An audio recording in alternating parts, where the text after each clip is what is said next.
બેટા, તું જેમ જેમ મોટી થતી જાય છે તેમ તેમ મારી ચિંતા મોટી થતી જાય છે. તું લક્ષ્મી છે. તું અવતરી ત્યારથી મારા ઘરમાં ને જીવનમાં અજવાળું જ અજવાળું છે. ઘરના પ્રત્યેક શુભ અવસરે અમે તને પહેલાં પોખી છે, કેમ કે તું પવિત્રતાનું બીજું નામ છે. દીકરીથી વધુ પવિત્ર શું હોઈ શકે? શુભ પ્રસંગે દીવો તારા હાથે પેટાવીએ, ગુરુ મહારાજના સામૈયામાં તારા શુકન કરાવીએ, મંગલ કુંભ તારા હાથે મુકાવીએ. તારાથી વિશેષ આ જગતમાં અમારા માટે કંઈ છે જ નહીં, કોઈ છે જ નહીં. પણ બેટા, તોય અમારી ચિંતા પણ તું જ છે. અમારા સંસ્કારો અને તારી શાલીનતા માટે કોઈ શક નથી, કિંતુ આજના કાળનો ભય છે. તું સમજદાર છે. હવે તારે જવાબદાર પણ બનવાનું છે, કેમ કે તું મોટી થતી જાય છે. આપણું વર્તમાન વિષમ છે.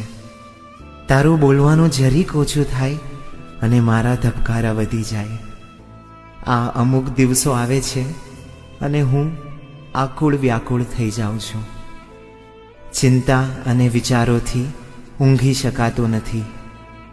તારો શોખ અને મારી ચિંતા બેય ભેગા રહી શકતા નથી.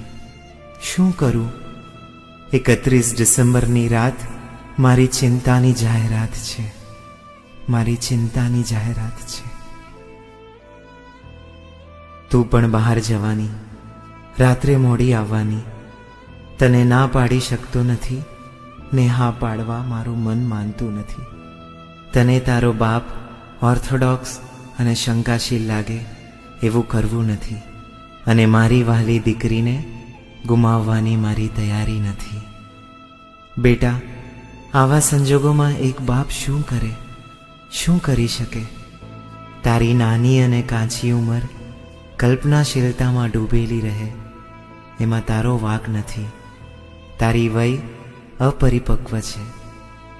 એ તને કદાચ વાસ્તવિક જોખમો સમજાવી ન શકે. તમે દીકરીઓ પ્રશંસાથી અંજાઈ જાઓ છો. અમે પુરુષ છીએ. અમારી જાતથી અમે વાકેફ છીએ.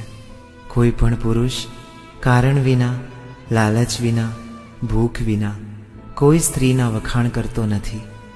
ચિંતામાં રાત રાતભર જાગું છું, કેમ કે હું બાપ છું.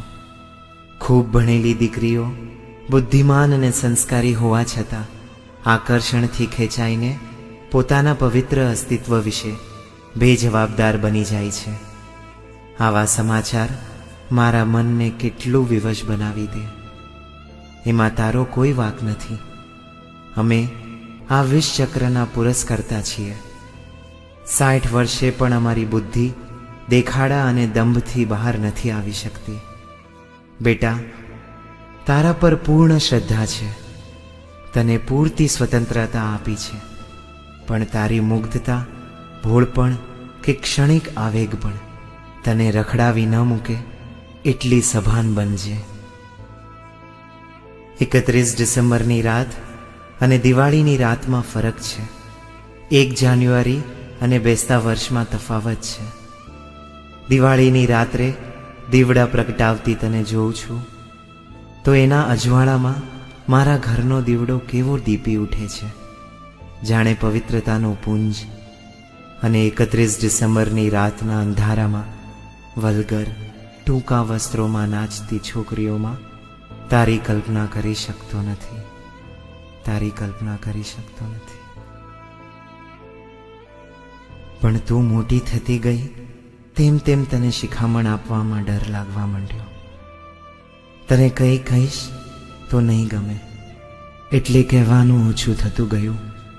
ક્યારેક તારી મમ્મી તને 2 શબ્દ કહી પણ દે ને, તું જ્યારે નિરાશ કે નારાજ થઈ જાય ત્યારે મારું મન ચિત્કાર કરી ઉઠે. તું પૂજા કરવા જતી હોય ત્યારે મને મીઠોડી મુમુક્ષુ લાગી છે. કોઈ નાના શ્રમણી ભગવંતને જોઉં તો મારી ખુલ્લી આંખોમાં સપનું અંજાય છે કે મારી દીકરી પણ આમ ભગવાનની દીકરી બને. પણ આ ડિસેમ્બરની કાળ રાત્રિ મને ગભરાવી મૂકે છે. જે હાથ પ્રભુની પૂજા માટે સર્જાયા હોય તે બીજાના હાથમાં ન શોભે. જે ચરણ પ્રભુ સામે નૃત્ય કરવા માટે હોય તે વેસ્ટર્ન ધૂળના તાલે ઝૂમતા નથી સારા લાગતા.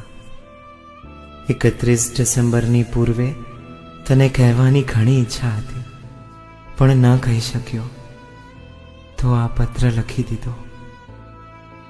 મારી ઈચ્છા છે કે એ રાત્રે તું ક્યાંય ન જાય. આપણે ત્રણેય, તું, હું અને તારી મમ્મી સાથે જ રહીશું. તું, હું અને તારી મમ્મી સાથે જ રહીશું. લીખી દે. ભર્યા ભર્યા પ્રેમ સાથે એક ખાલીપો, એક બા.